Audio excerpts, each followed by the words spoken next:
Hello and welcome back to the KCC channel. I'm Rob and I hope you are having a wonderful day today. Today I have a single story for you from the Malicious Compliance subreddit. Before we start that, if you're new here, make sure to hit that subscribe button. It's completely free and you can always change your mind later. But if you stick around, my friend Carmen here just might have some cookies for you in the near future. Alright, on to the stories, let's jump right in. This story comes to us from ShellUser42. I need to use these RSI tools, if you say so. Backstory. This happened quite a few years ago. I was the systems administrator for a small startup media design company. We had approximately 14 people on staff, and it was a very relaxed atmosphere. Just for context, a little thing about me. I am a bit of a geek and nerd, and the computer also takes a bit part of my personal life. It fuels some of my biggest hobbies, not just gaming, but I also enjoy messing with digital audio, 3D graphics, and as can be seen by this post, I also enjoy online communities. Most importantly, I really enjoyed my work, and thus noteworthy, it wouldn't be the first time when I took some work home with me. That is, I had remote access to our small network. So when something needed to be done, I could often do so from home. And before we continue, I'd also like to emphasize that I truly believe in the good intentions of the bosses. They were really just trying to look after us best as they could. Our main Carl, on the other hand, the big project RSI training. The company was run by two bosses, but as work piled up for them, assumption on my part, they started to rely on an office manager, and this dude would sometimes seriously overstate his own importance. At the time of the story, the company had closed a deal with none other than the city council to set up a digital meet and greet with the council members. This sounds horribly trivial right now because online chatting facilities are pretty common these days, but back then, it was all still quite new. Because I spent a large chunk of my private time online on IRC back then, it didn't take long for the bosses to decide that I should fully handle the technical details of the whole thing, and of course, closely work together with our designers. The whole interaction would take place on a custom-built website with chat interface and, as said, an IRC server as backend. In other words, visitors would use a website to chat using said website, but the whole thing basically ran on an IRC server. Normal users couldn't access that server directly, but obviously I could. I still remember to this very day because I got official permission to use IRC at work, so obviously I kept some of my favorite public chats around as well. IRSSI, Linux-based IRC client, was awesome like that because it could easily connect to multiple servers at the same time. But I digress. The incident. Because the bosses wanted everything to be perfect, they decided to hire an ergonomic specialist who would advise all of us staff members on how to prevent RSI. In case you're not aware, this stands for repetitive strain injury, which is basically a muscle issue caused by, usually, repetitive motion, and a whole plethora of other things. We all followed along and all of us got some new equipment to use our computers more safer. Cushion pads in front of the keyboard, different chairs with arm legs, a mandatory stress ball, and some other things. Now, despite the fact that I was very skeptical about the whole thing, I still decided to keep an open mind. And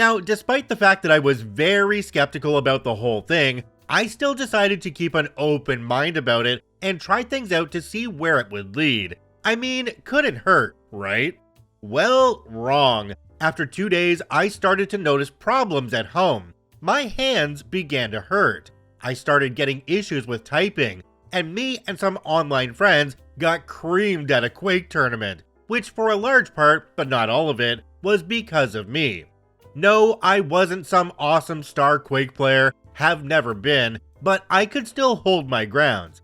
But that evening, I totally sucked. It was bad, really bad.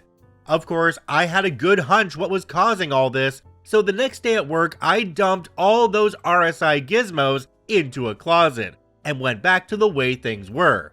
One of the bosses did briefly ask me about it, but I explained that it just wasn't working out for me and that I was actually starting to get issues.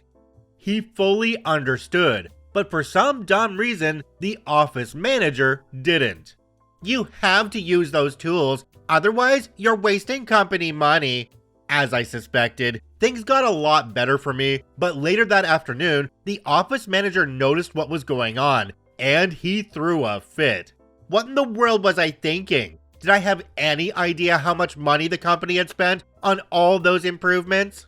And never mind about me, what if other people needed to use my computer? Then they needed those aids to be there.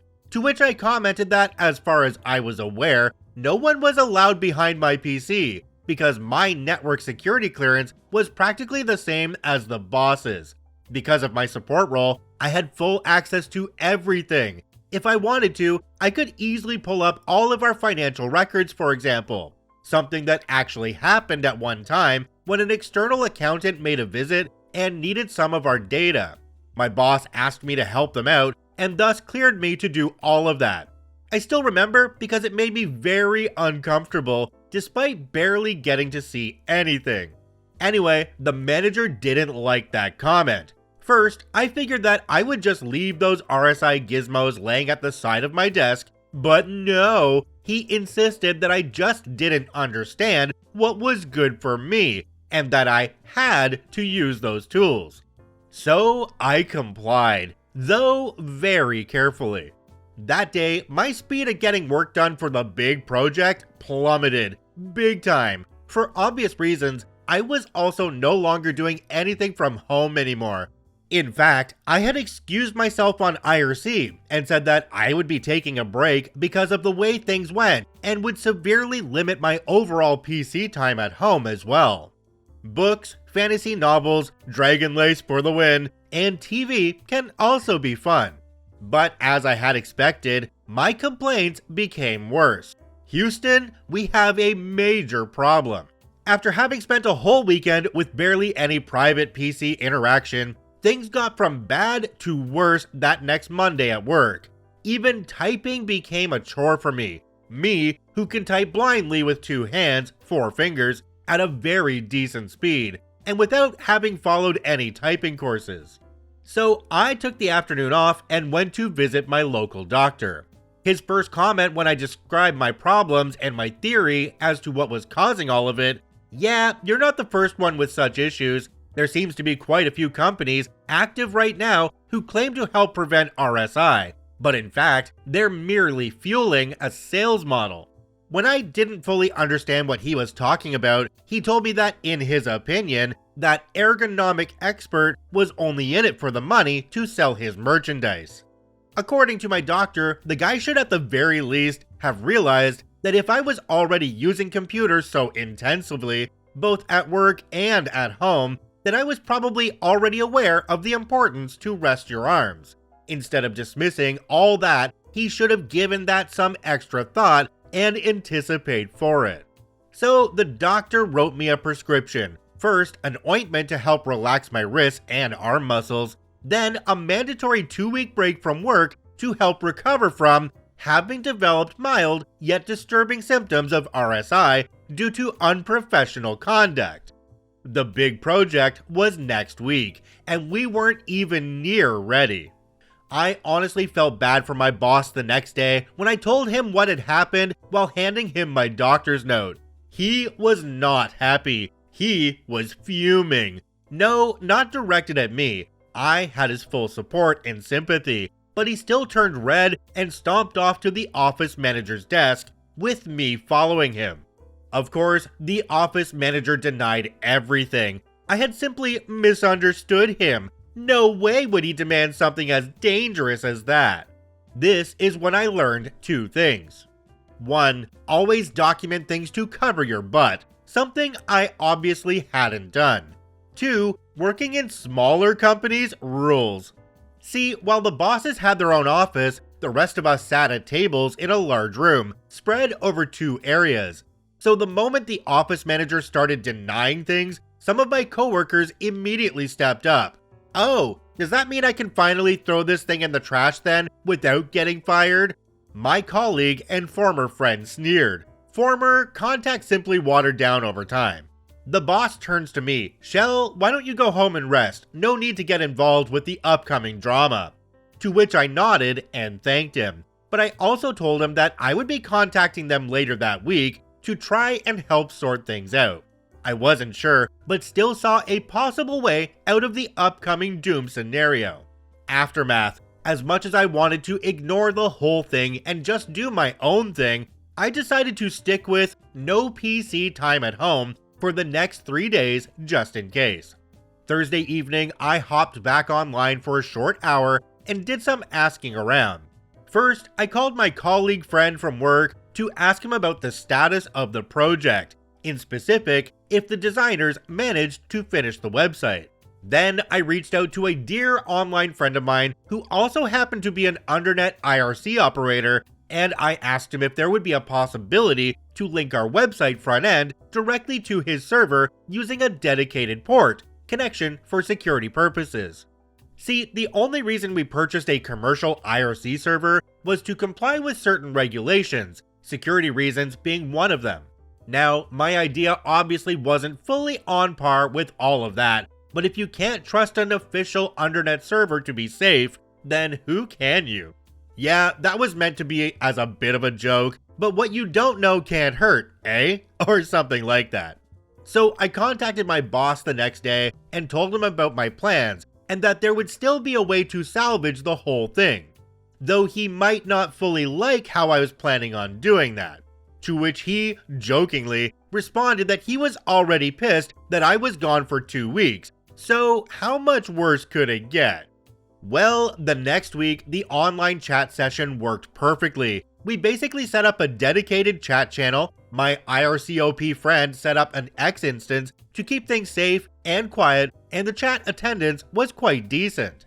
The week after that, when I got back to work, I did have a small run-in with the office manager, who told me that he wasn't happy that I hadn't just told him what the problem was. But I decided not to get into that again, and simply responded that he also could have chosen to trust my judgment when I told him I didn't want to use those RSI gizmos. We kept things cordial, but according to my friend, the manager never seemed to dare and question any of my decisions again.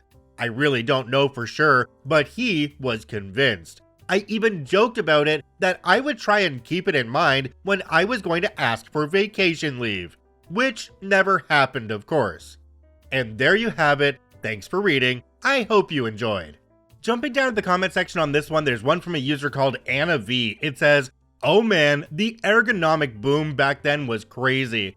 I remember many had to change to the weird roller mouse thingy that's in front of your desktop. To be fair, that is an awesome product. I just never learned to use them. And the weirdly shaped cushions in front of mouse pads and keyboards, and then the natural keyboard models. It was a weird time.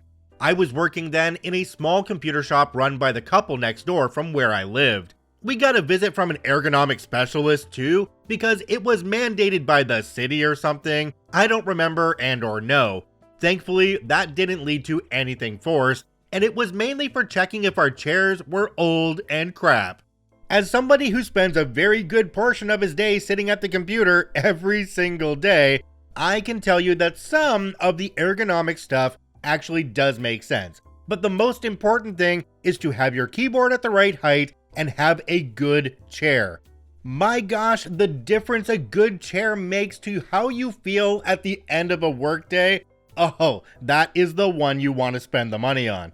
One thing that came out of that ergonomic boom was the Logitech Wave keyboard. I had one of those for so many years, and I actually loved it. But anybody else I knew who wasn't as proficient at typing absolutely hated that keyboard because of how it was kind of split in the middle.